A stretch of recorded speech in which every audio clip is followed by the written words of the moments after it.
Hello and welcome to Bytesize Newscast number 6. It's exciting to be back and I have some really cool topics for you guys today. First up, PayPal and crypto, match made in heaven or a disaster waiting to happen? We're diving deeper into the motivations and implications of PayPal jumping into the crypto space. Next, the Federal Reserve weighs increased bond purchasing on the open market to stimulate the economy. How does this actually work and what can we expect in the future? Then we'll have a look at Airbnb's IPO in what I call an information session. In this session, I'll provide further information on Airbnb's IPO, the dates, share prices, and what you can expect from the IPO. Finally, very exciting, Facebook's Libra rises again from the dead. Are governments and central banks scared? Now, this is major news in the grand scheme of things. As Libra comes back to life, how are governments and central banks responding? Now, before we jump right in, some quick housekeeping. If you like the content or have any questions, please leave a comment down below. And don't forget to subscribe to stay up to date on the most important economic developments as they happen in the crypto and wider economic space. Also note that the following is not financial advice, it is strictly educational. So let's jump right in.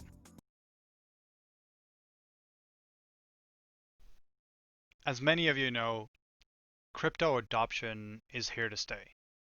That was a question after the 2017 bubble burst, like what's going to happen to crypto? But by now we understand it's here to stay. I mean, it's so obvious at this stage, right? But the question is it all good? This is an important question to answer because more and more big players are entering the crypto market, the crypto space. And the latest to make this move in a big way is PayPal. But why would they do this, especially after years of bashing crypto? And in my opinion, the answer is quite simple: profit. And more specifically, let me actually take this example from Square, which Square, as you might know, is a direct competitor to PayPal. It's owned by Jack Dorsey from Twitter, and they made a truckload of money from Bitcoin transactions. Just have a look at this chart. Look what's happened over the last couple of years. It's gone para freaking bolic. Q3 this year, over 32 million. Q3 last year, I'd say that's, judging by this chart, like 2.5 million. That's like a 10 to 15x increase, which is enough to catch anyone's eye, and it doesn't seem to be stopping. I'm very curious to see the Q4 numbers from Square. Anyways, returning to PayPal, they want a piece of this pie. They don't want to be left behind by Square and other payment providers, and their hand has been forced. They are now forced to adopt crypto or potentially miss out on one of the fastest growing markets, well, the fastest growing market in the online payment space. This is important because the online payment space is pretty much saturated. There's not really new areas to conquer, so to speak. So the moment a new area arises such as this, they have to move in aggressively. Now, PayPal, as many of you know, is a payment service provider. In other words, if you have a payment or if you have a web shop and you would like to sell stuff easily without setting up a bank payment provider, you can opt for PayPal instead. Now, the cool thing about PayPal is that it helps in the settlement of disputes. So let's say I sell an item to you and I don't deliver, you can let PayPal know and they'll stop the payment going through to me. Then it's up to me to prove that you've actually received the item in order for me to get the funds. Now, if I can't prove this and this happens enough times, they'll actually block my account and possibly take my funds. Well, great, I hear you think. That's pretty good because it keeps the bad guys out, right? The people who want to scam. It's great up to an extent because it's not a great match with crypto. Not because crypto has tons of bad guys. There are bad guys. Obviously, there's always bad guys. But in crypto, payments cannot be undone. So what has PayPal done to circumvent this? Well, holding crypto in a PayPal wallet doesn't mean you own the crypto outright. Instead, PayPal actually owns it and lets you use it. And this means you're not 100% the owner of the crypto. So what I want to ask you guys is, where do you stand on this? On the one hand, adopting crypto is great for mass usage, which is great for the price, which is great for the adoption of crypto, which is what everybody wants, right? On the other hand, there's the very simple fact of not your keys, not your coins. So let me know what you think in the comments down below. Another thing I want to point out to you guys is actually in this quote, and I'll read it out for you. One of the things that we allowed, and this is from the PayPal executive, one of the things that we allowed is not just making it easy to buy, sell, and hold cryptocurrencies, but very importantly, early next year, 2021, we're going to allow cryptocurrencies to be a funding source for any transaction happening on all 28 million of our merchants, and that will significantly bolster the utility of cryptocurrencies. So in other words, you, owner of cryptocurrencies, will be able to pay for anything regardless of whether or not your recipient or the merchant accepts crypto or not. PayPal will do the transaction for you. The transformation? Yeah, whatever. You get what I mean. The reason I wanted to point this out to you guys is it will give PayPal a reason to hold a vast sum of crypto, which to me at least looks like a move similar to that of MicroStrategy, the firm that bought into crypto earlier this year and absolutely made a killing. This is significant because of the simple fact that if a company owns more assets, the stock value of that company increases. In other words, the more assets a company owns, the larger or higher its stock price will be. So it'll be very important to keep an eye out on the amount of Bitcoin and crypto PayPal buys into and see how it relates to their stock price, because it will give an indication of what will happen to other companies and their stock price as they move into crypto.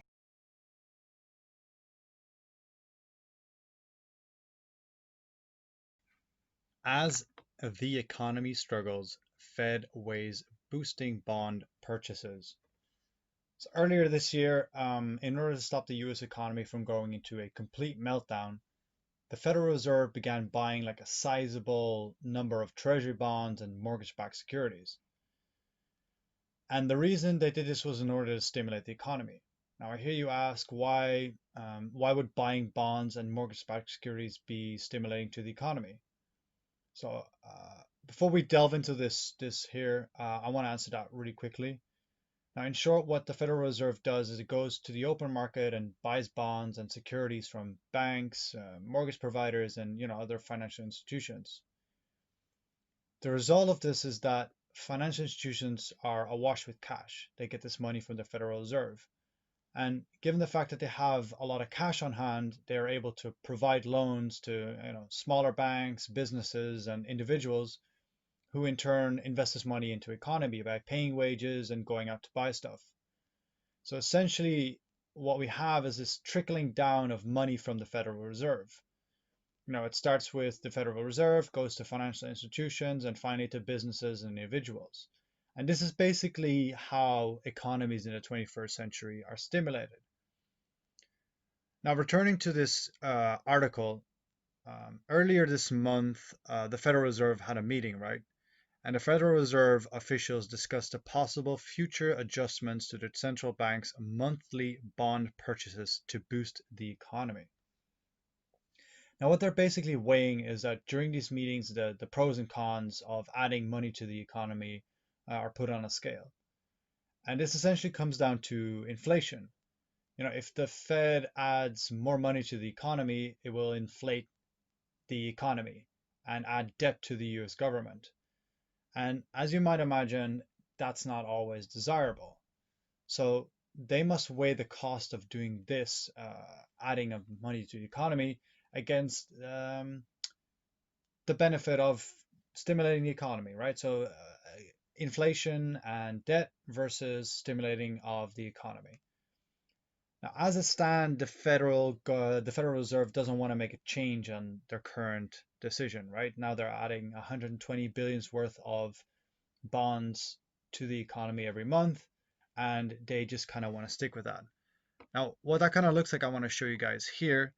This is an overview of the Federal Reserve's assets. Now, as you can see, this is basically where it started. This is 2008. We had a crisis in 2008, and this is where they came up with the concept of quantitative easing. So here you can see the effects of quantitative easing 1, QE1, right? And this is QE letting off, and then they decided, oh, it's not going that well. And here they decided on QE number 2, right?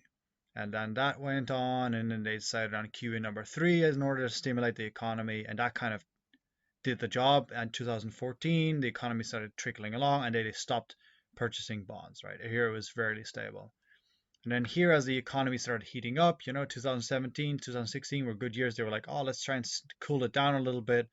And then kadoosh, this is where Corona started hitting, or this is where Corona hit February, kadoosh. And you can see how quickly it went up from there. So you can really see the result of a crisis and the approach that the federal government or Federal Reserve has taken in their line of action. And here, the last couple of months, you can see those $120 billion hits every single month, like clockwork. I can zoom in a little bit. Here we go. Or not. Go on. You can see the bumps of the last purchases. Now, I don't think the Fed is going to decide to buy more bonds for the time being. I mean, at 120 billion a month, that's already quite a lot, right? Now, the Treasury, on the other hand, the Treasury, which is another arm of the government, is already complaining to the Federal Reserve about the amount of money that is going into the economy. And what the Federal Reserve is saying is we need to stimulate the economy more, and what the Treasury is saying is we need to halt. The Corona's almost over. I covered this in another video. I highly recommend watching it. Um, so what you see here, there's already some resistance coming from other arms of the government. And this makes me believe that we're not going to see more than 120 billion a month. However, what could turn the money tap back on is Biden taking presidency in January. If he has a firm hand and he has enough political support, we might actually see an increase in bond buying again. But that'll really come down to the amount of political support. And as it stands, this seems to be quite likely because the American people are clearly suffering and businesses are running out of cash. So the next couple of months is going to be very, very important to keep an eye on. And I'll make sure to keep you guys posted on any major news or changes in the Federal Reserve. And this article is suggesting that December 15th or 16th could be those days. So I'll make sure to keep an eye out and keep you guys posted on any news or changes in the Federal Reserve's approach. One of the most anticipated IPOs of this year is probably going to be underway in less than a month. As you can see here, this is the official filing of Airbnb with the SEC, the Securities and Exchange Commission. Notably, all the numbers, like the shares and the price per share, as you can see here, are blanked out. And this has to do with the fact that the date for the official IPO has yet to be announced. So this filing at this time merely serves as a serious introduction, a matter intent, if you will. It also provides tons of information that you guys can check out. What have we so far, though? It looks like the official trading of the Airbnb stock will happen in the second week of December. So that's between the 7th of and 11th of December. Now herein, Airbnb is aiming to raise about 30 to 33 billion, which is a sizable number. And that's up from 18 billion earlier this year. And that has to do with two factors. One, predominantly, Airbnb has been absolutely killing it during the pandemic, more than everyone was expecting. And second of all, the current IPO market is very much booming. It's more popular than ever.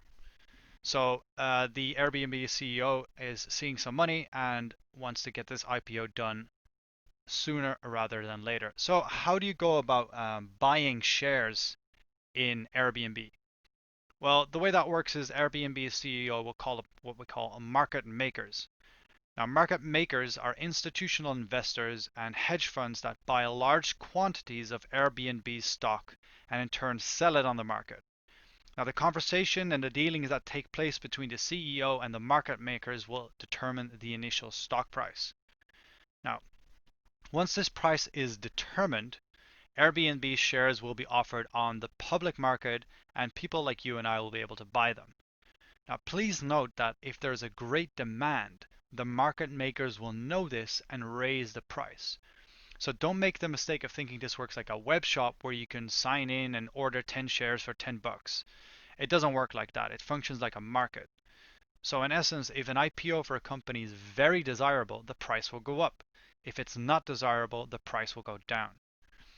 Now, the document I showed you guys earlier is called a prospectus. Now, as Airbnb's IPO comes closer, the prospectus will be filled in. This typically happens on the same day as the IPO date is officially announced. So when this happens, I will go back to the prospectus and provide some brief insights on the numbers provided. This will help you guys make an educated decision on whether or not to buy into the Airbnb IPO. So if you want to keep tabs on this, please hit that subscribe button and leave a comment down below. Talk about zombies coming back from the dead. Facebook's Libra to reportedly launch in January 2021 as a USD stablecoin. Wow. Now, as some of you may remember, Facebook announced Libra back in 2019 as a multi-currency blockchain stablecoin to be integrated by a ton of payment providers. It was a big thing. The list of companies that were going to support the Libra network was huge. It included giants like Visa, MasterCard, and a host of other companies. Now, over the rest of 2019, after Libra was announced, and also 2020, the support for Libra began to seriously die off. One company after another left the conglomerate because governments started to express some serious concern that a blockchain stablecoin would, especially in the hands of Facebook, would be way too much of a security and privacy risk. As a result, it appeared as if Libra was to be discarded and thrown away and the project abandoned. To my surprise, at least, Libra did not die. And according to this article, we'll actually see the light of day as early as 2 months from now. The big change being that it will be pegged to just a dollar and not multiple currencies. So it would just be a stable coin, a dollar stable coin. And on top of that, it will actually be regulated not by the American government, but by the Swiss Financial Markets Supervisory Authority. Long word. In short, just known as FINMA, and it'll be regulated as a payment service. Now, I don't see Libra as a danger to Bitcoin or other cryptos or even legacy systems. I see it as a great opportunity towards the further digitization of money. Hopefully the guys at Libra build a super awesome wallet, and in time, similar to PayPal, will begin to support Bitcoin and other crypto too. So props to the guys at Libra, I guess. Way to make it happen. Now, shortly after recording the previous bit on Facebook's Libra, I found this article. It's pretty cool. And I wanted to share it with you guys because governments and central banks are freaking out. All right, let me actually take some quotes here. This is a Fabio Panetta. I don't know him or her. Fabio's probably a dude. Anyways, he says, in counter to Libra, it requires us to stand ready to reinvent sovereign money. Further along the way, the ECB is mustering support for the creation of a digital euro, with multiple experiments underway across EU markets and around the world. What is at stake is nothing short of the future of money, Panetta concludes. As private money goes digital, sovereign money also needs to be reinvented. This requires central bank money to remain available under all circumstances, in the form of cash, of course, but also the potential for a digital euro. Now, what I'm reading here is actually really, really good. Simply because of the fact that there's two things you can do.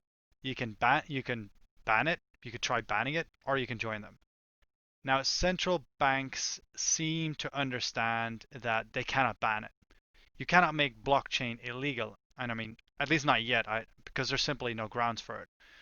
So instead, they are taking the more progressive route and are actually aiming to compete with stablecoins and other forms of blockchain cash and blockchain currency in the form of a digital euro. Now, this is great news for the space as a whole. More competition means better products for the end users, and at the same time, it will stimulate adoption throughout the space, further legitimizing it. Big news, big events. We're on the cusp of major, major things here, people. This is such an exciting time to be alive. It's incredible.